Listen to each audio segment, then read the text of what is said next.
জুলাই অভ্যুত্থান নিয়ে জাতিসংঘের প্রতিবেদন ফেব্রুয়ারিতে প্রধান উপদেষ্টাকে জানালেন ফলকার তুর্ক। প্রকৃত চিত্র উঠে আসার আশাবাদ। নতুন মার্কিন পররাষ্ট্রমন্ত্রীর সাথে বৈঠক করলেন ভারতের পররাষ্ট্রমন্ত্রী। আলোচনায় গুরুত্ব পেয়েছে বাংলাদেশ প্রসঙ্গ। দীর্ঘ ১৬ বছর পর কারাগার থেকে মুক্তি পাচ্ছেন বিডিআর বিদ্রোহের বিস্ফোরক মামলায় জামিনপ্রাপ্তরা। অপেক্ষায় স্বজনরা।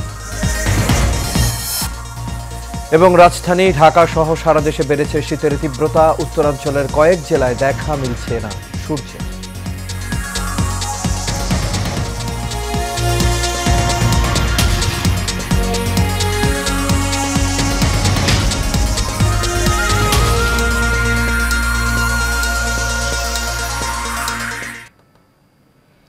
সবাইকে স্বাগত এশিয়ান নিউজে। দর্শক, পুরো সংবাদ জুড়ে আপনাদের সঙ্গে আছি আমি আনোয়ার রাজা। তখন শুনছিলেন বিআরবি কেবল ইন্ডাস্ট্রিজ লিমিটেড সংবাদ শিরোনাম। এবার চলে যাচ্ছি পুরো খবরে। জুলাই আগস্টে অভ্যুত্থানে সংগঠিত সহিংসতার বিষয়ে জাতিসংঘের তদন্ত প্রতিবেদন ফেব্রুয়ারির মধ্যে প্রকাশিত হবে বলে জানিয়েছেন জাতিসংঘের মানবাধিকার কমিশনার ফলকার তুর্ক। সুইজারল্যান্ডে অনুষ্ঠিত বিশ্ব অর্থনৈতিক ফোরামের বার্ষিক সভার অবসরে প্রধান উপদেষ্টা অধ্যাপক মোহাম্মদ ইউনূসের সঙ্গে সাক্ষাৎকালে তিনি এই কথা জানান। ফলকার তুর্ক আরও জানান, তদন্ত চূড়ান্ত পর্যায়ে রয়েছে। প্রতিবেদনটি প্রকাশের আগে জাতিসংঘের মানবাধিকার দপ্তর থেকে বাংলাদেশকে অবগত করা হবে। এই সময় প্রধান উপদেষ্টা অধ্যাপক মোহাম্মদ ইউনূস জাতিসংঘ মানবাধিকার দপ্তরের প্রতি কৃতজ্ঞতা প্রকাশ করে বলেন যে একই সময়ের মধ্যে ৬টি গুরুত্বপূর্ণ স্বাধীন কমিশনের প্রতিবেদনও প্রকাশিত হবে। প্রকৃত চিত্র উপস্থাপনে এই প্রতিবেদনগুলো একে অপরকে সম্পূরক হতে পারে। এ সময় নতুন রোহিঙ্গাদের আশা বন্ধ করতে মিয়ানমারের রাখাইন অঞ্চলে জাতিসংঘের তত্ত্বাবধানে একটি নিরাপদ অঞ্চল তৈরির প্রস্তাব দেন ডক্টর ইউনূস। সম্পূর্ণ সহায়তার আশ্বাস দেন তুর্ক। বলেন তিনি মিয়ানমারের বিষয়ে জাতিসংঘের বিশেষ দূত জুলি বিশপ সহ সংশ্লিষ্ট পক্ষগুলোর সঙ্গে এই বিষয়ে আলোচনা করছেন।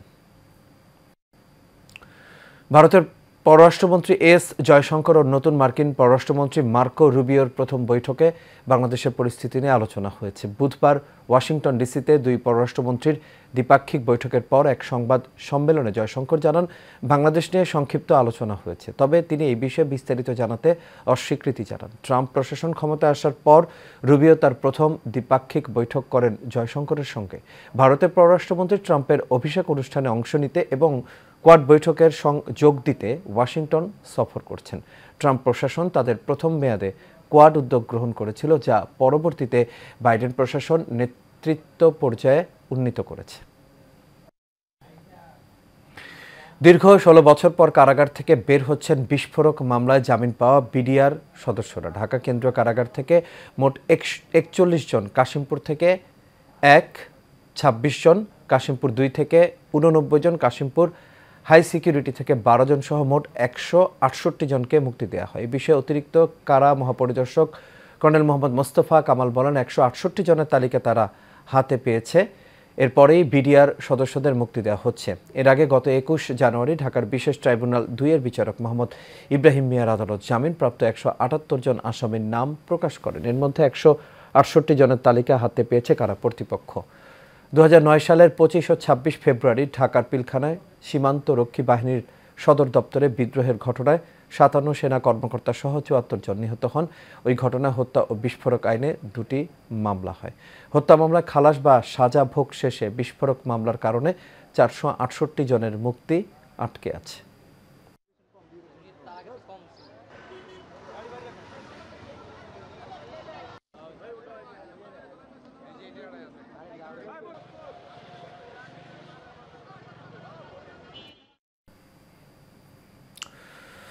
দর্শক, মার্কিন প্রেসিডেন্ট হিসেবে শপথ নেওয়ার পর বেশ কিছু নির্বাহী আদেশ দিয়েছেন এবং বাতিল করেছেন ডোনাল্ড ট্রাম্প। আর এই বিষয়ে যুক্তরাষ্ট্র থেকে এখন আমাদের সঙ্গে সরাসরি যুক্ত হচ্ছেন প্রবাসী সাংবাদিক রাকিব হাসান।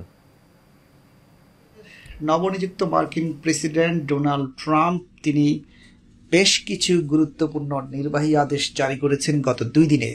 এটা জাতীয় এবং আন্তর্জাতিক নীতিতে গভীর প্রভাব ফেলবে। প্রথমত তিনি উল্লেখযোগ্য যে আদেশগুলো দিয়েছেন তার মধ্যে যেটিকে একেবারেই গুরুত্বপূর্ণ হিসেবে বিবেচনা করা হয় সেটি হচ্ছে বিশ্ব স্বাস্থ্য সংস্থা থেকে যুক্তরাষ্ট্রকে প্রত্যাহার করে নেওয়া। এই সিদ্ধান্ত স্বাস্থ্য খাতে বিশ্বব্যাপী মার্কিন সহযোগিতার উপর দারুণ একটি প্রভাব ফেলবে। দ্বিতীয় যে আদেশটি তিনি দিয়েছেন সেটি হচ্ছে প্যারিস জলবায়ু চুক্তি থেকে বেরিয়ে আসা। ট্রাম্পের মতে এই চুক্তি আমেরিকার অর্থনৈতিক স্বার্থের জন্য ক্ষতিকর। জলবায়ু পরিবর্তনের বিরুদ্ধে বৈশ্বিক লড়াইয়ে যুক্তরাষ্ট্রের অনুপস্থিতি বৈশ্বিক উষ্ণতা মোকাবিলার প্রচেষ্টাকে ব্যাহত করতে পারে। সে কারণে প্যারিসের জলবায়ু চুক্তি থেকে সরে আসার বিষয়টি বিশ্বের জন্য এটি নিঃসন্দেহে একটি খারাপ খবর। আর সবচেয়ে যে আদেশটি নিয়ে বেশি আলোচিত হচ্ছে গত 2 দিনে, বিশেষ করে জন্মসূত্রে নাগরিকত্ব বাতিলের যে বিষয়টি। ট্রাম্প মূলত জন্মসূত্রে নাগরিকত্ব পাওয়ার আইনকে বাতিল করার আদেশ দেন। আপনারা জানেন এর আগে এখানে কেউ জন্ম নিলে, কোনো বাচ্চা যদি এখানে জন্ম নেয় তাহলে সে জন্মসূত্রে এখানকার নাগরিক হয়, কিন্তু ট্রাম্প সেই আইনটিকে বাতিল করার আদেশ দিয়েছেন। এটার ফলে যুক্তরাষ্ট্রে জন্ম নেওয়া বিদেশি অভিবাসীদের সন্তানরা নাগরিকত্ব পাওয়ার অধিকার হারাবে। অভিবাসন নীতিতে এটা নিয়ে বিতর্কের সৃষ্টি হয়েছে। ইতিমধ্যে 24টি রাজ্যে তারা এটার বিরুদ্ধে আপিল করেছে এবং তারা সু করেছে আদালতে এই আদেশের বিরুদ্ধে। এই নির্বাহী আদেশগুলো ট্রাম্পের নীতির প্রতি তার অবস্থানকে স্পষ্ট করে এবং অভ্যন্তরীণ ও বৈশ্বিক রাজনীতিতে যুক্তরাষ্ট্রের ভূমিকার পরিবর্তন নির্দেশ করে। তবে সবকিছু ছাপিয়ে এই মুহূর্তে আসলে যেটি গুরুত্বপূর্ণ হয়ে উঠেছে সবার কাছে সেটি হচ্ছে এখানকার যারা অবৈধ অভিবাসী, যাদের কাগজপত্র নেই, তাদের অনেককে ডিপোর্ট করা হচ্ছে। গত 2 দিনে দেখা গেছে বিভিন্ন রাজ্য থেকে, নিউ ইয়র্ক থেকে, শিকাগো থেকে, ওয়াশিংটন থেকে বা মায়ামি থেকে অনেক লোকজনকে গ্রেপ্তার করা হয়েছে। পত্রিকার নিউজে, এখানকার স্থানীয় পত্রিকার নিউজে যেটি জানা যাচ্ছে সেটা হচ্ছে যে শত শত লোক গ্রেপ্তার হয়েছে। এর মধ্যে একটি খবর বেশ আলোচিত হয়েছে বাংলাদেশি অভিবাসীদের মধ্যে, সেটি হচ্ছে নিউ ইয়র্কের ব্রুকলিন থেকে 4 বাংলাদেশিকে গ্রেপ্তার করা হয়েছে তাদের বৈধ কাগজপত্র না থাকার কারণে। তো এই বিষয়টি এখানকার প্রবাসী বাংলাদেশি যারা আছে সবার মধ্যে উদ্বেগ, উৎকণ্ঠা এবং আতঙ্কেরও জন্ম দিয়েছে। এই ছিল আমার কাছে এখন পর্যন্ত সর্বশেষ। জি রাকিব হাসান, আপনাকে ধন্যবাদ। মানবতা বিরোধী অপরাধের মামলায় জামায়াত নেতা এটিএম আজহারুল ইসলামের মৃত্যুদণ্ডের রায়ের বিরুদ্ধে রিভিউ আবেদনের শুনানি পিছিয়ে আগামী 20 ফেব্রুয়ারি দিন ধার্য করেছেন আপিল বিভাগ। বৃহস্পতিবার প্রধান বিচারপতি ডক্টর সৈয়দ রেফাত আহমেদের নেতৃত্বে 4 বিচারপতির আপিল বেঞ্চ এই আদেশ দেন। বেঞ্চে এক বিচারপতি না থাকায় আদালত শুনানির দিন পিছিয়ে দেন। মুক্তিযুদ্ধের সময় মানবতা বিরোধী অপরাধের দায়ে 2024 সালের 30 ডিসেম্বর জামায়াতের সহকারী সেক্রেটারি জেনারেল আজহারকে মৃত্যুদণ্ড দেন আন্তর্জাতিক অপরাধ ট্রাইব্যুনাল 1। ওই রায়ের বিরুদ্ধে আজহার আপিল করলে তিনি নিজেকে নির্দোষ দাবি করেন এবং তাকে খালাস দেওয়ার জন্য আপিল বিভাগে আবেদন করেন। রাজধানী ঢাকা সহ সারা দেশে বেড়েছে শীতের তীব্রতা, কমেছে তাপমাত্রা, কুয়াশায়। এই চিত্র শুধু রাজধানীতেই নয়, দেশের উত্তরের বিভিন্ন অঞ্চলেও রয়েছে দাপট। সূর্যের দেখা মিলতে দেরি হয় অনেক এলাকায় তাপমাত্রার পারদ নিচের দিকে। তাতে ভোগান্তিতে পড়েছেন দিনাজপুর, কুড়িগ্রাম সহ কয়েকটি জেলার মানুষ। আবহাওয়া অধিদপ্তরের সবশেষ বিজ্ঞপ্তিতে বলা হয়েছে বৃহস্পতিবার সকাল 9টা থেকে পরবর্তী 24 ঘন্টা অস্থায়ীভাবে আংশিক মেঘলা আকাশ সহ সারা দেশের আবহাওয়া প্রধানত শুষ্ক থাকতে পারে। তবে শেষ রাত থেকে সকাল পর্যন্ত দেশের উত্তর পশ্চিমাঞ্চলের কোথাও কোথাও মাঝারি থেকে ঘন কুয়াশা পড়তে পারে এবং দেশের অন্যত্র হালকা থেকে মাঝারি ধরনের কুয়াশা পড়তে পারে। তবে কোথাও কোথাও আবার দুপুর পর্যন্ত অব্যাহত থাকতে পারে এটি। আবারও শৈত্যপ্রবাহের কবলে দেশ।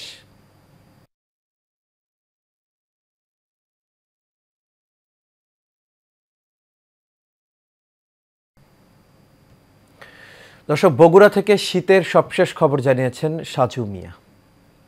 এই মুহূর্তে অবস্থান করছি উত্তরবঙ্গের প্রবেশদ্বার মাটিডালি মোড় এলাকায়। আপনাকে জানিয়ে রাখি যে গত কয়েকদিন যাবৎ বগুড়ায় কিন্তু সূর্যের দেখা মেলেনি, যার কারণে কনকনে শীত অনুভব করছে এখানকার স্থানীয়রা। এবং আমি আপনাকে জানিয়ে রাখি যে এই কনকনে শীতের কারণে ছিন্নমূল মানুষেরা পড়েছেন বিপাকে এবং কর্মহীন হয়ে পড়ছেন অনেকেই। আমি যদি আপনাকে জানাই যে যারা খেটে খাওয়া মানুষ, তাদের যে পরিস্থিতি সৃষ্টি হয়েছে এই ঠান্ডার কারণে তারা কিন্তু তাদের কাজকর্মে যেতে পারছেন না। এবং আমি আপনাকে জানাতে চাই যে সরকারি বা বেসরকারিভাবে এই যারা ছিন্নমূল মানুষ রয়েছেন তাদের কিন্তু শীতের যে উষ্ণ কাপড় সেটা দিচ্ছেন এবং অনেকেই আমরা দেখেছি যে রাস্তার পাশে তারা কিন্তু এই আগুন জ্বালিয়ে শীত নিবারণ করছেন।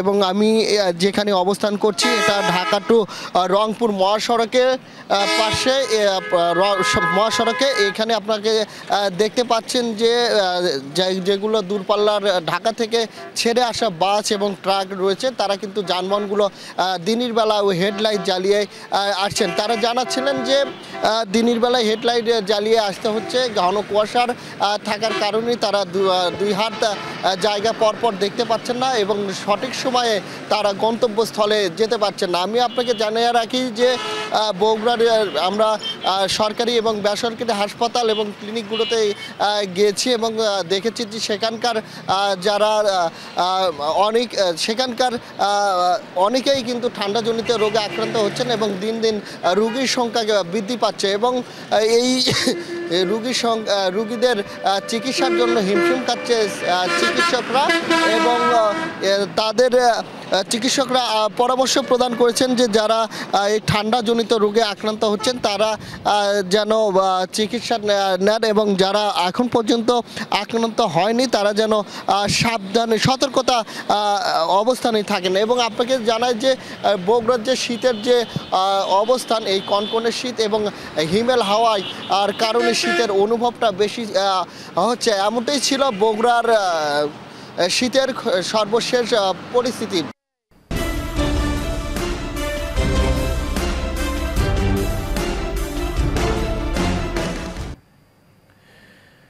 সীমান্তবর্তী উপজেলা কুষ্টিয়ার দৌলতপুরের ছাত্র ও যুব সমাজকে মাদকের আগ্রাসন থেকে রক্ষার্থে নানামুখী উদ্যোগ নিয়েছেন স্থানীয় প্রশাসন সহ জনপ্রতিনিধিরা। চলছে মাদক কারবারিদের বিরুদ্ধে নিয়মিত অভিযান। তবে মাদক বিরোধী এই অভিযানে সকলের ঐক্যবদ্ধ অংশগ্রহণ জরুরি বলে মনে করছে সচেতন মহল। সোহানুর রহমান শিপনের রিপোর্ট, জানাচ্ছেন সঞ্জিতা হক। 14টি ইউনিয়ন নিয়ে গঠিত সীমান্তবর্তী উপজেলা কুষ্টিয়ার দৌলতপুরে প্রায় 7 লাখ মানুষের বসবাস। ভারত ঘেঁষে 46 কিলোমিটার সীমানা রয়েছে দৌলতপুরে, যার মধ্যে 18 কিলোমিটার রয়েছে কাঁটাতারের বেড়া, বাকিটা অরক্ষিত। ফলে মাদক সরবরাহে সহজপথ হিসেবে বিবেচনা করা হয় এই অঞ্চলটিকে। উপজেলা প্রশাসন ও আইন শৃঙ্খলা বাহিনী বলছে মাদকের বিরুদ্ধে বিভিন্ন অভিযান সহ নানামুখী কর্মসূচি হাতে নেওয়া হয়েছে। আমরা চেষ্টা করে যাচ্ছি আপনাদের এবং সাধারণ মানুষের সহযোগিতার মাধ্যমে সকলকে নিয়ে দৌলতপুর একটা সুন্দর দৌলতপুর হবে, মাদক মুক্ত দৌলতপুর হবে।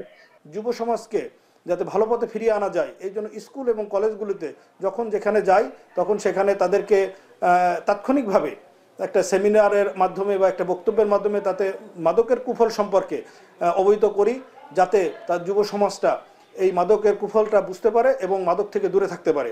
এদিকে স্থানীয় জনপ্রতিনিধিরা যুব সমাজকে মাদক থেকে দূরে রাখতে আয়োজন করছেন খেলাধুলার, সেই সঙ্গে চলছে মাদক বিরোধী প্রচারণাও। যেখানে ফুটবল খেলা হয় আমি অতি উৎসাহিত হয়ে নিজেই সেখানে উপস্থিত হই হাবলুকে আরো সহযোগিতা করার জন্য। হাবলু যে রাজনৈতিকভাবে কথাবার্তা বলছে এর সঙ্গে আমরা সম্পৃক্ততা আছি, একেও আমরা সাধুবাদ জানাই। দলমত নির্বিশেষ সবাইকে নিয়ে দৌলতপুরে দুর্নীতিমুক্ত মাদক মুক্ত দৌলতপুর করতে চাই এবং যুব সমাজকে এই মাদকের ছবল থেকে ফিরিয়ে খেলাধুলা বিনোদনের মাধ্যমে এইখানে আমি সুন্দরভাবে দৌলতপুরের ছেলেদেরকে একটা জায়গা তৈরি করে দিতে চাই। প্রশাসন থেকে জনপ্রতিনিধি সকলের সম্মিলিত প্রচেষ্টায় এই অঞ্চলের ছাত্র ও যুব সমাজকে মাদক থেকে দূরে রাখতে খেলাধুলা সহ নানাবিধ তৎপর থাকবে বলে প্রত্যাশা স্থানীয়দের। সঞ্জিদা হক, এশিয়ান টেলিভিশন। কালিয়াকৈরের উপজেলায় বোয়ালি ইউনিয়নে নলুয়া গ্রামে গরু চোরের উৎপাতে এলাকাবাসী অতিষ্ঠ। হতদরিদ্র মানুষগুলো অনেক কষ্টে 2-1টা গরু পালন করে অনেক বেকার যুবক ও কর্মসংস্থান শেষ প্রচেষ্টা হিসেবে গরুর ফার্ম প্রতিষ্ঠা করে। অনেকে গরু ঘরেই রাত্রি যাপন করে গরু পাহারা দিতে হচ্ছে। এতে পাহারা ও এত সতর্ক থাকার পরও শেষ সম্বলটুকু নিয়ে যাচ্ছে চোর। একের পর এক চুরি হওয়া সত্ত্বেও প্রশাসন নীরব ভূমিকা পালন করছে বলে অভিযোগ স্থানীয়দের। এই বিষয়ে নলুয়া সরকারি প্রাথমিক বিদ্যালয়ের মাঠে গরু চোর রোধে সচেতনতামূলক আলোচনা সভা করছেন ভুক্তভোগী স্থানীয় কৃষক ও খামারিরা। আলোচনা সভায় বক্তব্য রাখেন অবসরপ্রাপ্ত সিনিয়র ওয়ারেন্ট অফিসার হুমায়ুন কবি, অবসরপ্রাপ্ত পুলিশ সদস্য মোনায়েম খান, আতাউর রহমান আকাশ সহ স্থানীয়রা।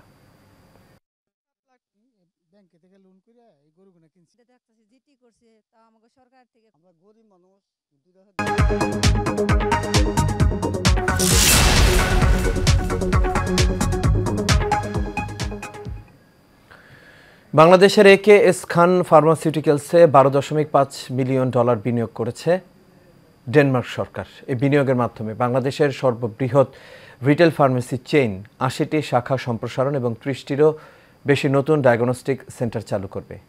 একটি হোটেলে জমকালো আয়োজনে AKS খান ফার্মাসিউটিক্যালসের সাথে Danish investment fund for developing কান্ট্রিজের মধ্যে চুক্তি সই হয়। অনুষ্ঠানে উপস্থিত ছিলেন AKS হোল্ডিংসের চেয়ারম্যান AK শামসুদ্দিন খান এবং IFU এর প্রধান নির্বাহী কর্মকর্তা লার্স ব্রো বার্ট্রাম সহ ঊর্ধ্বতন কর্মকর্তারা।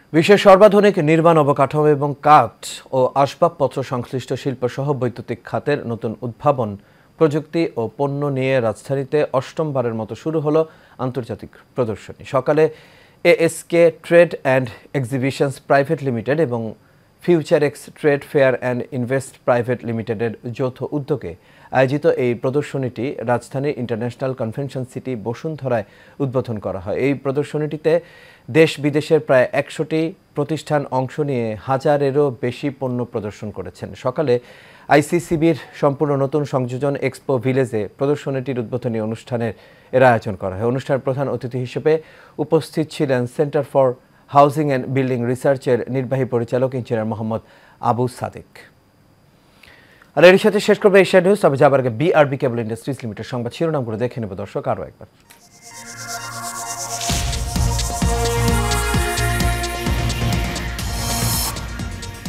জুলাই অভ্যুত্থান নিয়ে জাতিসংঘের প্রতিবেদন ফেব্রুয়ারিতে, প্রধান উপদেষ্টাকে জানালেন ফলকার টুর্ক। প্রকৃত চিত্র উঠে আসার আশাবাদ।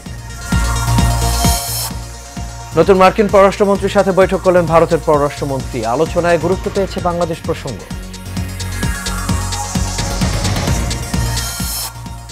দীর্ঘ 16 বছর পর কারাগার থেকে মুক্তি পাচ্ছেন বিডিআর বিদ্রোহের বিস্ফোরক মামলায় জামিনপ্রাপ্তরা, অপেক্ষায় স্বজনরা। এবং রাজধানী ঢাকা সহ সারা দেশে বেড়েছে শীতের তীব্রতা। উত্তরাঞ্চলের কয়েক জেলায় দেখা মিলছে না সূর্যের।